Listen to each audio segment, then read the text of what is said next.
What's up, people? Orseofkorse here, coming at you with another Paragon deck build. Today we're going to be looking at Khaimera. He is Growth and Fury. I like that combination. And yeah, let's go ahead and jump into this deck. So Khaimera is a jungler, so you know you want him to hit hard. So I go with the Warlord. Once you get Prime or Prime, you get 60 power, 100% damage bonus, which is all good. You know, just makes you a beast, getting there, knocking people out. So I go with 2 health potions with him, basically. I go with the health potion and then the Hunter's Drink and a Scout's Ward.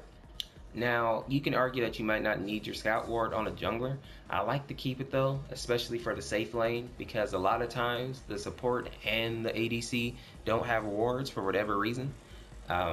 Keep wards in your deck, firstly. But in any case, so I like to keep that just to ward out the jungle or ward out the lanes to help my team stay safe. You might argue that you don't need 2 health potions, so if you want, you can switch one of these out for a strike token. I'll definitely be playing with the deck, but this is what I'm building so far, and it seems to be working pretty well. So down here, my throwaways, I have 3 Madstone's gems. That's what I start out with. So Madstone's gem is 12 power, 5.5 attack speed once you upgrade it, and I equip that with 3 minor strikes, so that's 18 extra damage right there.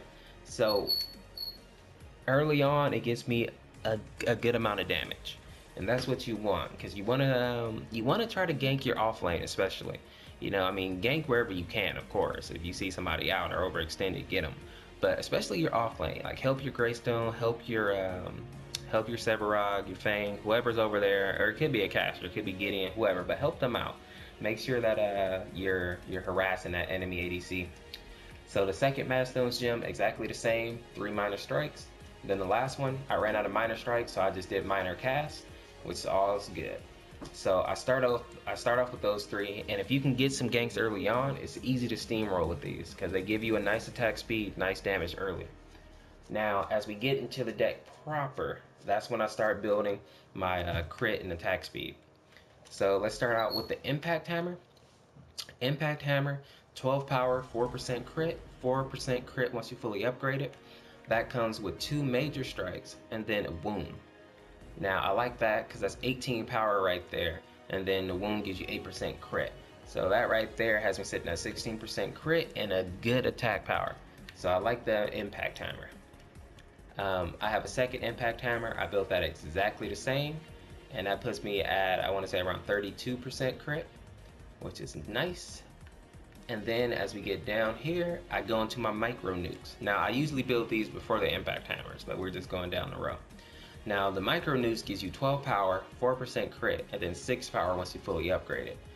And I equip that with 2 strikes, which are 12 power, and then a wound, which is 8.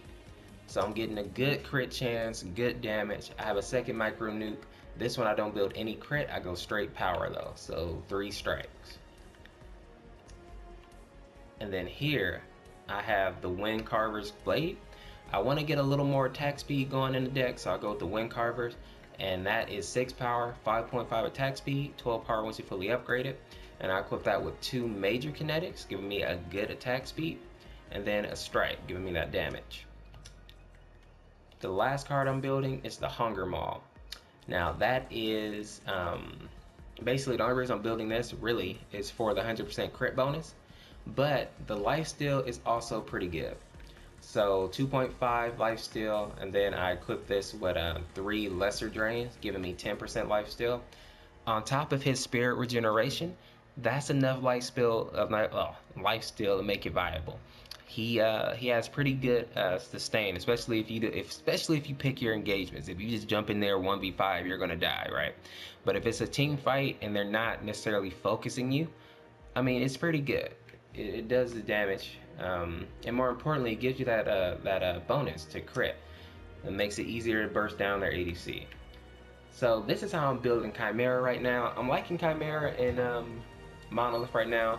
He didn't get like some massive buff or anything, but he still has a place in the game, and I like that, because some characters don't feel useful anymore, but Khaimera, he's still what he was in Legacy. If he jumps on you, especially if you're a Murdoch, a Sparrow, you're probably gonna die, especially if he's good, you know, because he can burst you down really quick. So that's what I got for Khaimera. Let me know what you think of Khaimera. Let me know who's your favorite jungler right now. Because I would say it's probably Khaimera for me, but I want to know what you think. Because I know Fang can jungle and he's pretty good. You know, I know you got Sevarog. I know you got Gruk still. So let me know who's your favorite jungler, Rampage even. And make sure to drop a like, subscribe for more content. And as always, share the video out. It helps me a lot, helps me get out there. People, that's all I got for you today. Have a good one. We'll see you in the next video.